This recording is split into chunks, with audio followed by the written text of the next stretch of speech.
Baik Ibu, terima kasih atas waktunya untuk saya wawancara terkait dengan dilema etika dan tuntutan moral yang terjadi di sekolah ini. Yang pertama, yang ingin saya ketahui, bagaimana Ibu mengidentifikasi kasus-kasus yang merupakan dilema etika atau tuntutan moral di sekolah ini? Dilema etika, misalnya ada satu siswa yang punya masalah, dihadapkan atas kedua-duanya susah untuk dia mengambil satu keputusan. Ya. Nah, misalnya siswa harus menaati aturan yang ada di sekolah, kedisiplinan tata tertib sekolah, sementara kondisinya dia sudah melanggar. Misalkan seperti misalnya begini, dia sudah terlanjur bergaul bebas sama pacarnya, akhirnya dia hamil. Nah, itu salah satu dilema yang agak susah. Kalau dia tidak lanjutkan sekolahnya, masa depannya otomatis tertunda atau terhalang. Sementara dalam aturan sekolah ada. Karena kalau itu dipertahankan untuk dia tetap lanjut dengan situasi yang kondisinya tidak seperti teman yang lain, misalnya dia hamil besar atau apa, itu kan membuat temannya bisa berbuat yang sama, atau misalnya dia dibully dan lain sebagainya. Jadi itu bukan merupakan contoh yang baik untuk adik-adiknya. Ya, jadi itu yang kadang dilema buat kita untuk membina anak ini. Nah, kadang juga kami kalau memang sama sekali tidak bisa dipertahankan, maka kami akan panggil orang tuanya untuk kerjasama bagaimana supaya anak ini tidak putus sekolah. Maka kita carikan jalan yang terbaik. Kalau memang misalnya dia kelas 3 terus tidak bisa dia masuk sekolah karena kondisi fisiknya demikian, maka kita akan supaya dia istirahat, ke depan bisa dia ikut paket C. Atau misalnya dia selesai misalnya melahirkan dengan baik, baru dia masuk sekolah lagi, mungkin di swasta sana ada yang bisa menerima dan lain sebagainya. Tapi kita tetap memberikan dia jalan yang terbaik untuk masa depannya, demi untuk menegakkan aturan tata tertib yang ada di sekolah. Artinya kita pikirkan jangka pendek dan kita pikirkan jangka panjang juga. Ya. Jadi sekolah kita pikirkan tata tertibnya supaya bisa ditegakkan, namun kita tetap pikirkan masa depan anak ini untuk bisa dia selamatkan. Artinya dia bisa ikut paket C, atau dia bisa ikut di swasta. Ya, mendaftar di swasta. Ya. Karena kalau bagaimanapun sekolah kita punya aturan yang tidak bisa kita langgar semena-mena. Untuk apa aturan dibuat, kan kita patuhi aturan itu. Dan ada juga kebaikan untuk dirinya. Besok-besok kalau dia sudah berkeluarga, pasti dia ingatkan kepada anak cucunya. Jangan berbuat begini karena saya sudah pernah merasakan. Akibatnya akan fatal seperti yang saya pernah rasakan. Artinya jangka panjang ke depan. Ya, kita pikirkan. Jadi bukan cuma ke diri si anak ini, tapi imbasnya ke orang di sekitarnya. Di sekitarnya dengan anak cucunya nanti. Bisa dia bawa untuk jadi pelajaran yang sangat berharga untuk masa depannya dan anak cucunya nanti. Insyaallah. Artinya keputusannya tetap dia dituntun dan dikasih rujukan untuk cari sekolah yang bisa menerima dia dengan kondisinya yang seperti itu. Atau misalnya diarahkan ke paket C. Paket C karena bisa dia bisa ujian. Baik, kira-kira tadi kan sebenarnya langkah-langkahnya sudah disampaikan sama Ibu bahwa kita arahkan ke sekolah rujukan misalkan, atau yang intinya pertama mungkin kita dekati dulu si anak pada orang tua. Baiklah, apa saja selama ini yang menjadi tantangan, misalkan kayak kasus kayak tadi itu, dalam mengambil keputusan itu kira-kira ada tantangan dari luar atau dari dalam kira-kira yang kita pikirkan apa tantangannya dalam mengambil keputusan? Misalkan si anak ini kita pindah sekolah, kita keluarkan, ataukah si anak ini tetap di dalam, tantangannya apa? Tantangannya kadang di lapangan kami menerima orang tua yang kadang tidak bisa menerima kenyataan itu. Orang tua ya. Tapi setelah kami jelaskan, pada akhirnya orang tua sangat memahami. Karena kita sampaikan kalau anaknya ibu dibully di sekolah, pasti imbas ke keluarganya. Pasti di sana orang berpikir ini anaknya siapa. Jadi kan pasti ibu merasakan kalau sudah terkait dengan orang tua, ditanyakan ini anaknya siapa, bagaimana, pasti ibu itu merasakan. Jadi di samping ini Bu, kita menutup malu aib keluarga ibu. Jadi kita selamatkan untuk sementara, namun kita masih memberikan jalan ke depan. Artinya tantangan itu ada di orang tua, tapi kita berusaha komunikasi dengan orang tua supaya orang tua bisa memahami. Bisa memahami. Adakah jadwal-jadwal tertentu untuk menyelesaikan kasus seperti itu? Misalkan kita punya jadwal, kita jadwalkan ada rapat tertentu kah atau apa dan sebagainya dalam membuat keputusan kasus-kasus? Sebenarnya ya kasus yang begini harusnya ada konferensi kasus. seharusnya Oh, ada komprensi komprensi kasus. kasus ya. Hanya kadang waktunya itu untuk mengumpulkan persenin teman-teman itu yang ya kayaknya biasanya itu yang susah, Sibuk ya sibuk semua. ya. Kemudian kasus yang begini sangat sensitif untuk dibicarakan untuk rumahnya. Jadi kadang kita hanya berhubungan saja dengan misalnya seperti ibu sebagai wakil kurikulum kepada wali kelasnya, kepada guru bimbingannya dan kepada kepala sekolah supaya dia ini terselamatkan, jadi tidak terlalu banyak diekspos karena ini sedikit sensitif menyangkut aib dari anak itu. Ketidaknyamanan kalau di Ya, publish kalau keluar ya. publish keluar kita menjaga perasaannya lah, perasaan anak ini dan keluarganya juga. Kira-kira adakah seseorang atau faktor-faktor yang selama ini mempermudah ibu dalam mengambil keputusan untuk misalkan kasus ini? Kadang juga ya ada juga teman yang menyatakan ini itu kan hak asasinya dia harus kita jaga. Iya, Dia asasi. punya hak asasi untuk memperoleh pendidikan. Ya, jadi tidak ada aturan untuk mengeluarkan anak ini ya, yang sudah jelas yang paten.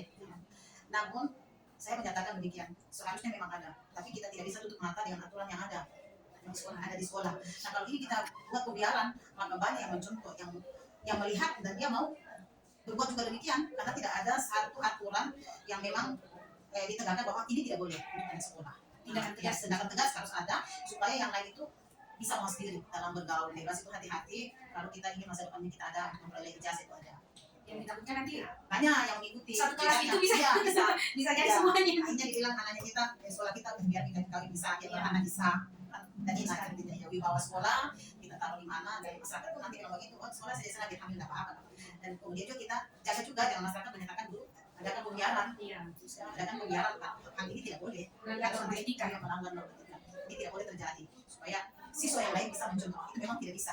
Jadi dia bisa nyerem kalau dia bergaul dengan lawan jenisnya atau misalnya pacaran dia bisa atur itu supaya tidak bisa terjadi demikian. Dan orang tua juga sudah bisa jadi contoh. Jadi pembelajaran. Ke depan keputusan atau kepada anak-anak yang lain. Karena ini sudah terjadi pada keluarga mereka. Dan yang dibuktikan itu adalah kedua belah pihak antara sekolah dengan orang tua dan si anak itu sendiri. Terus terima kasih. Ya, terima kasih Bu atas waktunya dan terima kasih atas lawannya akan menjadi masukan buat kami dan sebagai bahan buat kami dalam pendidikan. Terima kasih. Sama semoga kerjasama ini berjalan terus. Amin. Terima kasih. Baik Pak, saya mohon waktunya Bapak sebagai wakil kepala sekolah bidang kesiswaan. Saya ingin wawancara beberapa hal terkait tugas saya sebagai guru penggerak. Selama ini bagaimana Bapak mengidentifikasi kasus-kasus yang merupakan dilema etika atau rujukan moral di sekolah Bapak? Jadi terima kasih. Tidak ada beberapa hal yang yang akan kami lakukan kepada semua siswa dalam menghadapi satu kasus. Yang pertama itu adalah supervisi di lapangan, kemudian kita observasi untuk mengetahui kasus apa yang terjadi pada siswa sehingga dengan adanya identifikasi itu mudah diketahui sebab akibat yang ada pada siswa. Oh ya, jadi identifikasi dan observasi. Selama ini bagaimana Bapak menjalankan pengambilan keputusan di sekolah Bapak, terutama untuk kasus-kasus di mana ada dua kepentingan yang sama-sama benar atau sama-sama mengandung nilai kebajikan? Jadi sepanjang itu sesuai dengan aturan, jadi memang perlu ada ketegasan yang kita lakukan kepada seluruh siswa bahwa memang seperti harus kita tidak ada aturan, itu merupakan pedoman bagi kita untuk melangkah pada setiap tindakan yang kita lakukan, karena apapun yang kita lakukan tanpa sebuah aturan saya kira itu akan menilai juga etika yang kita lakukan. Baik, misalkan Bapak menemui kasus, pernah Bapak menemui sebuah kasus ada anak yang ternyata menyontek dan anak tersebut menyontek karena dia ingin nilainya bagus untuk dia bisa masuk perguruan tinggi yang bagus. Terus ternyata ternyata sama Bapak. Lalu kira-kira diberi tindakan seperti apa karena dia melanggar aturan sekolah sebenarnya? Jadi setiap kasus yang terjadi, apakah itu siswa menyontek apapun jenisnya, sepanjang itu menyalahi aturan yang kita lakukan tindakan yang terukur dan memang tegas. Karena tentunya kalau kita menyontek itu ujung-ujungnya juga akan menjadi kita sendiri. Ya, seperti yang biasa kami lakukan terhadap siswa yang misalnya menyontek di kelas 1 dimanapun kalau dia salah satunya namanya. Tindakan yang terukur dan tegas. Langkah-langkah atau prosedur seperti apa yang dilakukan? Tadi itu melalui tindakan yang terukur dan tegas ya Pak. Ada langkah yang selama ini dilakukan? Jadi setiap saya mengambil sebuah tindakan atau keputusan, pertama itu saya harus memang tidak boleh dalam keadaan emosi. Jadi biasanya itu kita betul-betul kita dalam keadaan tenang, sehingga apapun yang kita lakukan kepada siswa yang mengalami kasus, dia itu merasa nyaman untuk menerima tindakan yang kita berikan, sehingga dia merasa bahwa itu tidak terpaksa untuk melakukan segala sesuatunya. Hal-hal apa saja yang selama ini Bapak anggap efektif dalam mengambil keputusan pada kasus-kasus dilema? Ya, jadi ada beberapa langkah yang dapat kami lakukan. Yang pertama, setelah kita mengidentifikasi sebuah kasus yang dialami siswa, otomatis kita akan memanggilan secara persuasif untuk mengetahui problem apa yang dialami. Setelah kita mengetahui apa dilemanya, sehingga kita memberikan konseling baik secara mental maupun secara rohani, sehingga dia menyadari bahwa apa yang dilakukan sebuah kekeliruan itu bukan suatu kesalahan yang sebenarnya dilakukan, bahwa memang saya keliru.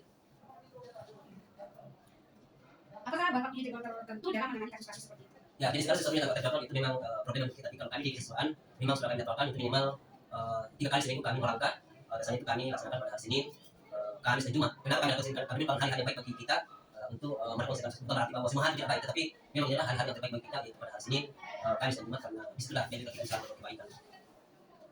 Adakah seseorang atau faktor-faktor yang selama ini mempengaruhi Bapak dalam melaksanakan keputusan tersebut? Sangat kami mendukung temannya seluruh komponen dalam sekolah, baik kepala sekolah, wakil kepala sekolah, wali kelas dan semua yang terlibat dalam merupakan salah satu pendukung bagi kita untuk kesatuan, karena ini dekat kerjasama kita semua, sehingga apapun yang kita jalani, kalau itu berdasarkan kebersamaan dan aturan yang lain, itu saya kira itu sangat mudah kita untuk melangkah. Yang terakhir, dari keputusan yang Bapak ambil itu, kira-kira pelajaran apa yang bisa dipetik dari hal tersebut? Jadi banyak hal yang bisa kita ambil dari sebuah keputusan kita ambil. Yang pertama itu adalah pertama kita menyadari bahwa apapun yang kita lakukan tanpa kita ikhlas biasanya tidak akan membawa dampak yang positif. Tapi kalau kita ikhlas jalani, maka yakin dan insya Allah itu akan sangat mudah untuk kita melangkah, karena segala sesuatu tanpa kata-kata ikhlas itu yakin bahwa itu tidak akan mudah kita jalani. Tapi ikhlas yang kita miliki insya Allah itu akan mudah untuk melangkah dan setiap langkah yang kita jalani. Ya, terima kasih Pak atas waktunya, dan semoga ini bisa menjadi masukan buat saya, referensi buat saya untuk saya jadikan sebuah tugas. Terima kasih Pak. Iya, terima kasih Ibu atas waktunya. Dalam kesempatan ini saya ingin mewawancara terkait dengan kasus-kasus yang biasa Ibu tangani di sekolah ini dalam hal mengambil keputusan yang termasuk dalam dilema etika atau rujukan moral. Nah, yang pertama yang ingin saya ketahui, kira-kira bagaimana Ibu mengidentifikasi kasus-kasus yang merupakan dilema etika atau rujukan moral? Ya, kita lihat dari anak itu bagaimana kehadirannya, kemudian kita hubungkan dengan tata tertib sekolah. Nah, kalau kita melihat itu jatuhnya barangkali bagaimana pendapat secara umum, karena tidak bisa kita berdiri sendiri. Ya. Jadi kita lihat ke guru-guru secara umum bagaimana tindakan yang bisa diambil. Artinya dalam mengidentifikasi kasus-kasus seperti ini kita pelajari dulu pendapat secara umum dari guru-guru. Ya. Misalkan dalam selama ini Ibu misalkan ada kasus, contoh kasus yang selama ini didapatkan dalam dilema etika atau rujukan moral ini. Misalkan Ibu ada dilema selama ini ternyata menghadapi sebuah kasus yang masa sekarang harus berhadapan dengan masa yang akan datang. Jadi kita dilema dalam memutuskan apa kita putuskan tindakan intinya atau kita putuskan tindakan bagiannya. Ataukah ada kasus yang kepentingan individu melawan kepentingan banyak orang, ataukah ada kasus yang keadilan melawan rasa kasihan misalkan. Seperti apa selama ini? Yaitu kalau merasa keadilan, kita berusaha adil sebenarnya pada anak. Adil hanya biasanya dari teman-teman hanya bisa lebih mudah, tergantung bagaimana sikap anak ini terhadap guru-guru yang bisa perilaku anak kepada gurunya. Ya.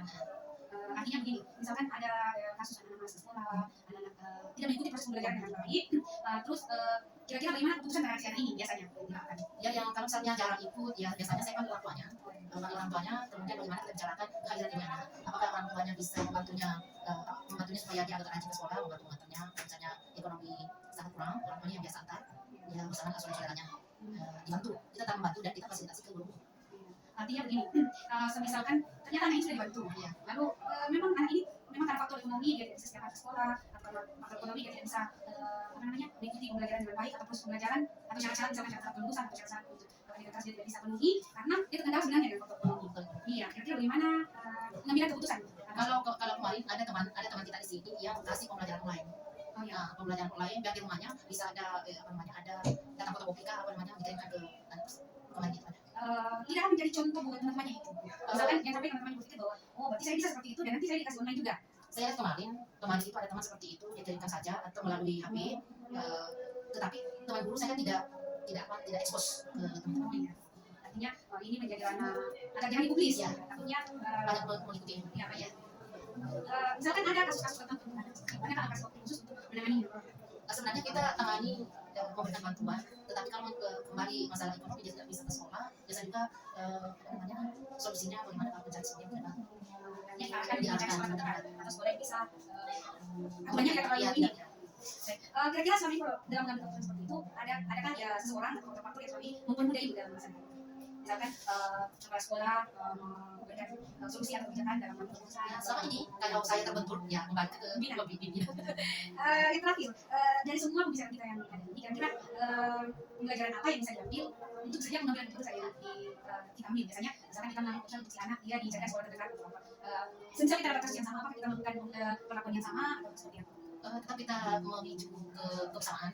Bagaimana kita saya keputusan sama karena banyak yang melihat banyak temannya yang kenapa dan sebagainya. Makanya kita harus mencari yang solusinya sama. Solusi terbaik adalah kepentingan si individu melawan kepentingan kelompoknya. Terima kasih Ibu atas waktunya dan dari pengalamannya, dan semoga ini bermanfaat untuk pembelajaran dan pendidikan saya. Terima kasih. Terima kasih.